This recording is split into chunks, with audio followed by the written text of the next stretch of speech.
The final appearance of Natasha Romanoff in real time was in Black Widow. I already have a whole video on it, but I want to talk about how it affects Nat in the MCU as a whole. One of the pitfalls of making a prequel like this is that it is very easy to just present how the character got to where we saw them with minimal payoff. For example, as Jenny Nicholson talks about with Solo, how did Han get his name? A guy gave it to him. How did Han get his blaster? A guy gave it to him. How did Han meet Chewie?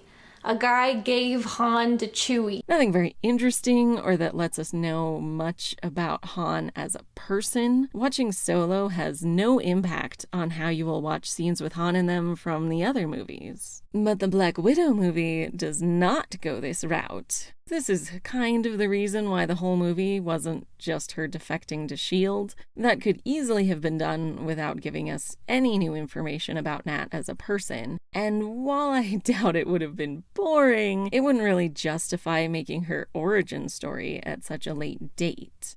At long last is lasting a little long, boys. Instead, Black Widow takes Nat's own advice from one of her first scenes. Falekius sunt rerum species. Which means that the appearances of things can be deceptive, and it applies to how we have seen her before. What? Now, the plot of Black Widow happens between Civil War and Infinity War, of course, but it was written and filmed after Endgame, and it is referencing, and frankly improves upon, all of her previous appearances. Sometimes it outright refutes things, others it adds much needed depth, but it definitely addresses who she was shown to be before and presents a clear picture of who Natasha really is. So let's go through the biggest ways that Black Widow reframes Natasha. Who do you want me to be?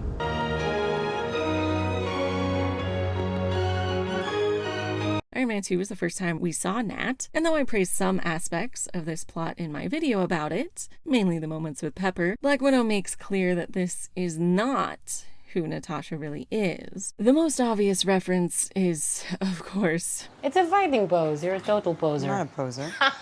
And it is just a perfect little sister takedown of an older sibling. You just didn't want your baby sister to tag along whilst you save the world. But it also reframes that for how ridiculous this move is. Come on, I mean, they're great poses, but it does look like you think everyone's looking at you. Natasha is not the only one to do it, of course. But while her other signature moves have more practical uses, this one is just to get the beauty shot. Did you model in Tokyo? Because she modeled in Tokyo. More subtly, we also get Nat changing clothes on screen in both films to very different effect. For one thing, there aren't any men around to possibly ogle in this one, just her sister. Then there's the clear indication that she is capable of being injured. And she takes a lot of punishment in Black Widow. Think I can't take a punch?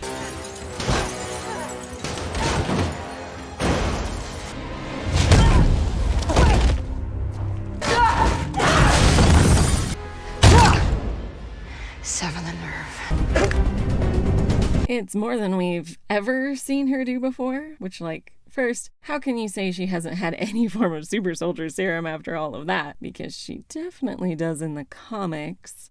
We infiltrated the North Institute in Ohio. In conjunction with the Winter Soldier Project, they stole the key to unlocking free will. You think they stole the mind control part of Winter Soldier but couldn't do anything else?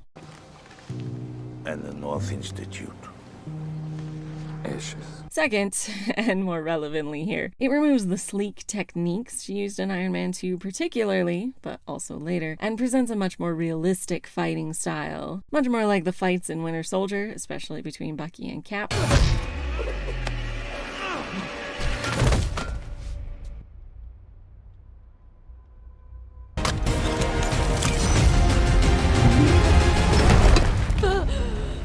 It shows us that she can, and does, actually fight well enough to hold her own regardless of her opponent, even if she doesn't always win. Finally, when she changes clothes into her suit in Iron Man 2, she takes her hair down like an insane person. I would say the fact that she, and all of the widows, have these beautiful hairstyles is in response to how often she has had to have impractical flowing hair in the previous movies. It's, again, a much more realistic look at Nat, instead of making her always be posing. All that time that I spent posing, I was trying to actually do something good.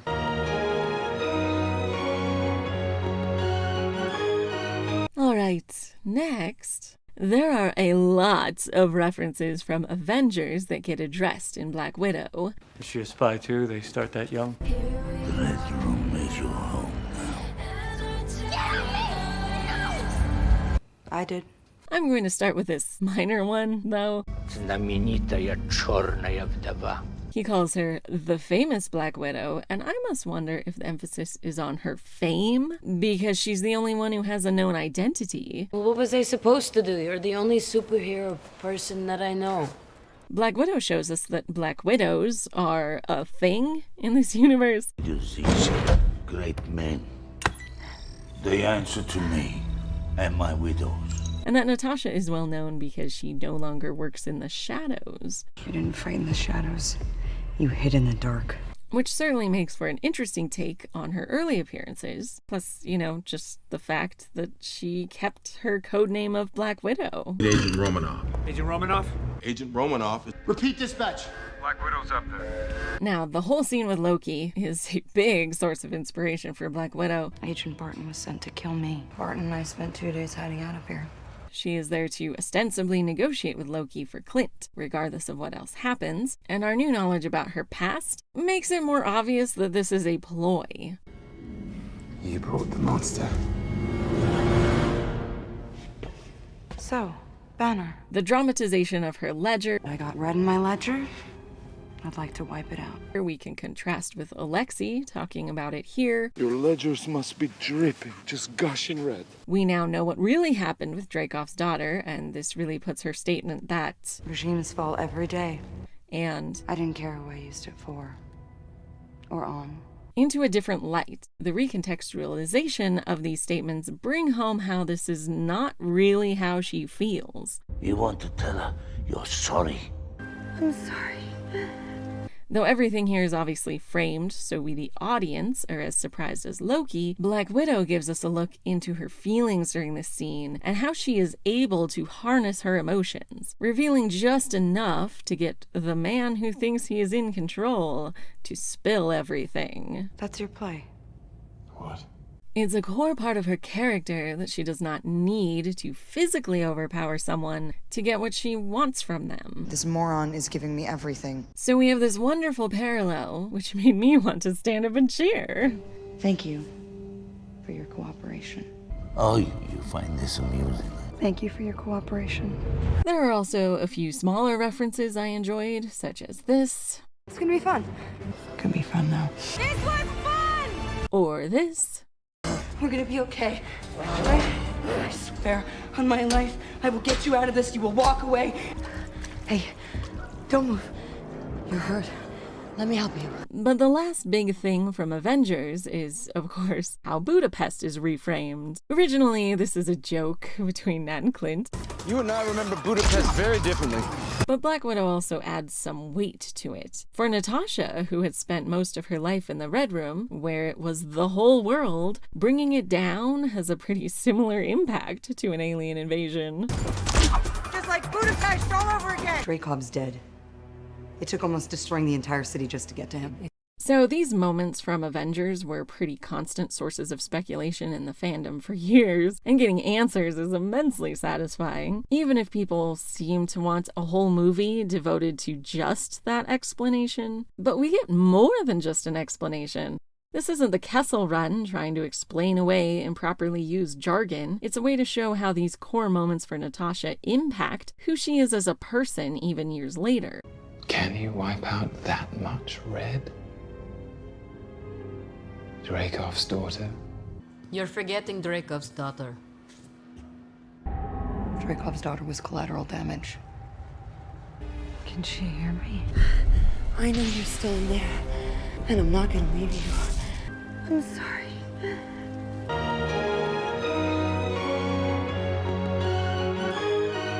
Next, we have Winter Soldier, and honestly, there are a lot of similarities. Avengers may have had the most direct references, but Winter Soldier was obviously the blueprint for a lot about this movie. especially Nat's characterization as pragmatic with a sense of humor. You are sensitive. Either one of you know where the Smithsonian is? I'm here to pick up a fossil. Here are a couple references that tickled me. But I'm willing to bet I'm not.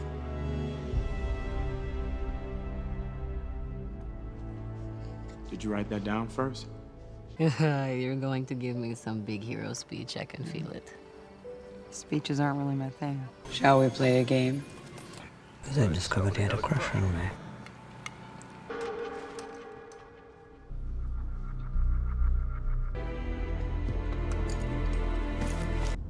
Nobody special, though? Believe it or not, it's kind of hard to find someone with shared life experience. I've never had control over my own life before, and now I do. I want to do things. Winter Soldier already had arguably the best version of Nat, so Black Widow seems to be more of an homage and does not really reframe any of her actions from this movie. I would say as far as Nat goes, that her trilogy is really Winter Soldier, Civil War, and Black Widow, where she is the most consistently framed. So those are definitely my favorite MCU movies. No. Those really do sting.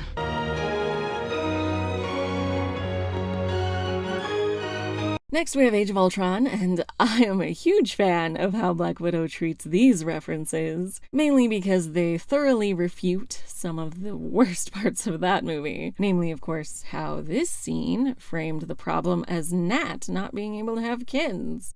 They sterilize you. It makes everything easier, even killing. You still think you're the only monster on the team?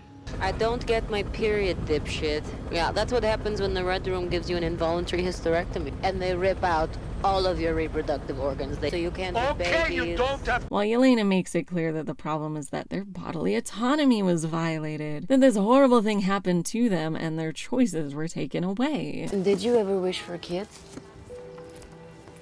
I want a dog. Not that being infertile makes them monstrous. I don't have a uterus. Or ovaries. Did you have a choice? The opening credits could have included the hysterectomy, but it didn't need to. We have more than enough information about Dreykov and the Red Room from this montage.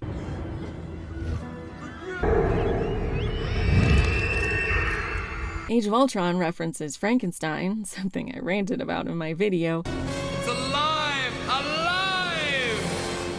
I've always wanted to say that. And I love that this shows the real moral of Frankenstein. Knowledge is knowing that this is Frankenstein's monster. Wisdom is understanding who the monster really is.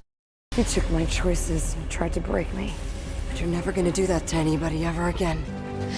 Is he gone? He's gone. The only other thing that sort of came from Age of Ultron is the Red Room itself. You'll break them. Only the breakable ones. And it undoes what was honestly an even bigger pet peeve for me about this movie. Widows are no longer seen in a sexual light. While Nat's flashbacks just indicate combat training, the fact that the one thing that might matter more than a mission is presumably a baby certainly implies that the widows are, well, doing things that cause babies. Look at your face! Smaller agents. Oh my goodness! Whereas the widows in Black Widow are explicitly stated to be women because girls are only natural resource that the world has too much of. Not because their intended purpose is seduction. My widows can start and end wars. They can make and break kings. So now the widows are an elite squad of agents, rather than implying they exist for titillation. She likes to flirt. I've seen her flirt. There isn't really anything else from Age of Ultron that gets referenced, which is probably for the best. They clearly set out to reframe what the Red Room was and what it meant to Natasha, which was the right choice. How many others? Enough. It was more like an invitation. To go to the Red Room and kill Dreykov?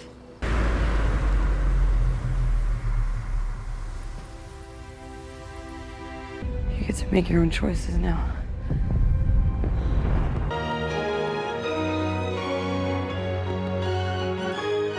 Civil War inspires the bookends for this film. T'Challa told Ross what you did, so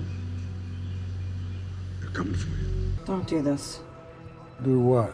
Come after me. so the references are pretty obvious. Nothing is necessarily reframed, just fleshed out better and gets us to understand how she got to where she is when we next see her. It's a bit of a mess right now. I'm gonna go break a few of them out of prison. You got some nerve. You could use some of that right now. The one thing I wanted to talk about, though, is something I mentioned in my video on Civil War. I'm reading the terrain. As I said, she doesn't have a character arc in that film, but she does use a Xanatos Gambit. This is named for my second favorite character in Gargoyles, who is shown to always be holding all of the cards. Any action the heroes take always results in something positive for him.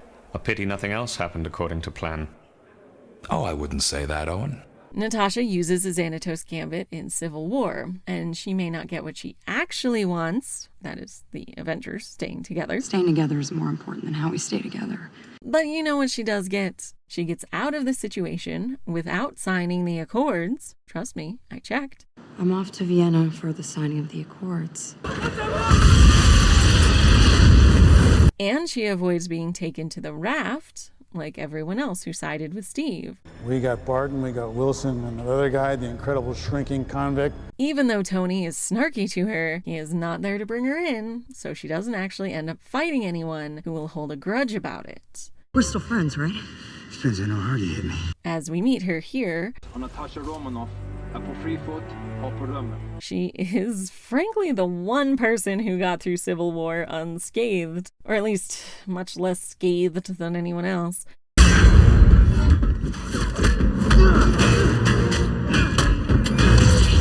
She's not happy about it. I'm gonna regret this. But she is in essentially the best possible situation, neither tied down by legislation or in prison. I blew all my covers. I gotta go figure out a new one. It might take a while. I'm counting on it. Driver's licenses, mix and match. You should be able to stretch it to 20 or so identities. Iconic. So if you want to arrest me, arrest me. I wouldn't stress about it. I mean, you're embarrassing yourself. It looks desperate. The events in Black Widow pull her back in, of course, but we see her use the Xanatos Gambit again on Ross. She knows that, however things go down in the Red Room, she's going to need someone to mop things up afterward. I'm pretty sure Ross has no jurisdiction here. So, her Gambit. He doesn't come for her, so she just has to figure out the Red Room on her own. Or he does come for her, but she escapes while he's distracted with other agents. Or he comes for her, she lets herself get captured to protect her family, and then she escapes, which is what happens in the deleted scene. Basically, there isn't anything he can do to prevent her from succeeding in both bringing down the Red Room and not being captured, and that's why she's still the Black Widow. Then you go and save the world when the world wants to lock you up. It's simply impossible to know whose side you're on. You and I have that in common. Love that for her. Don't worry, I got this. I know.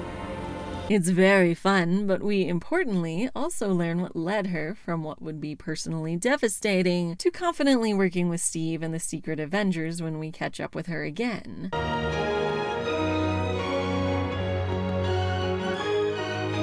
For Infinity War, she does not have a lot of screen time, and most of it is devoted to other events and characters. But there is one very important factor that Black Widow reframes: the vest. I knew it. I knew you did. It's so cool, right? Then I guess you should take this. I know how much you like it. Shucks. The vest her sister gave her, and the panic when she realizes they lost. She doesn't know, yet, that her sister was dusted, of course, but the way she's standing probably makes a bit more sense in that context. Oh, God.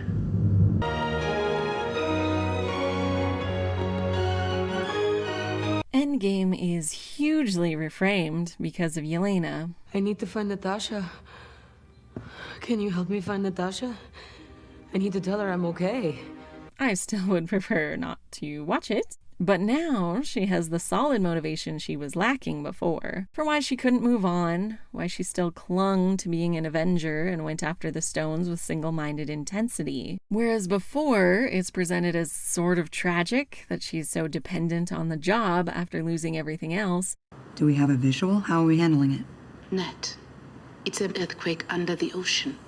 Where the fact that she lost her Avengers is really the only reasonable explanation for what she's doing. This channel is always active, so if anything goes sideways, it comes through me. But instead, now we know that she let her sister down again. Maya maman kaya, sister. I should have come back for you. That's all it's been about, bringing everybody back. And she would give anything to get her back, which we can see beautifully illustrated by this pose.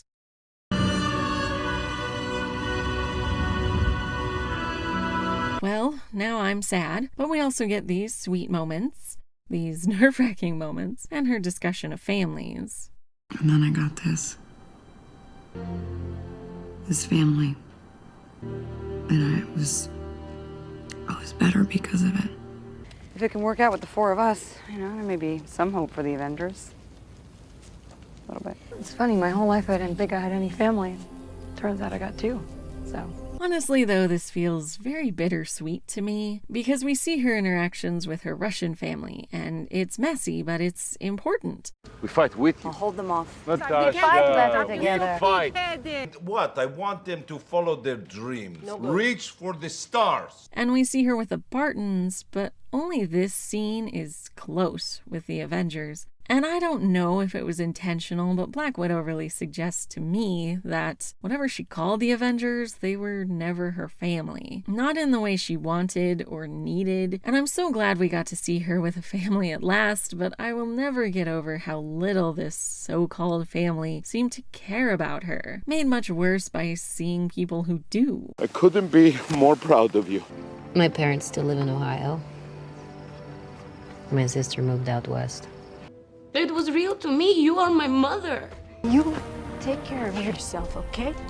Don't worry, I got this. I know.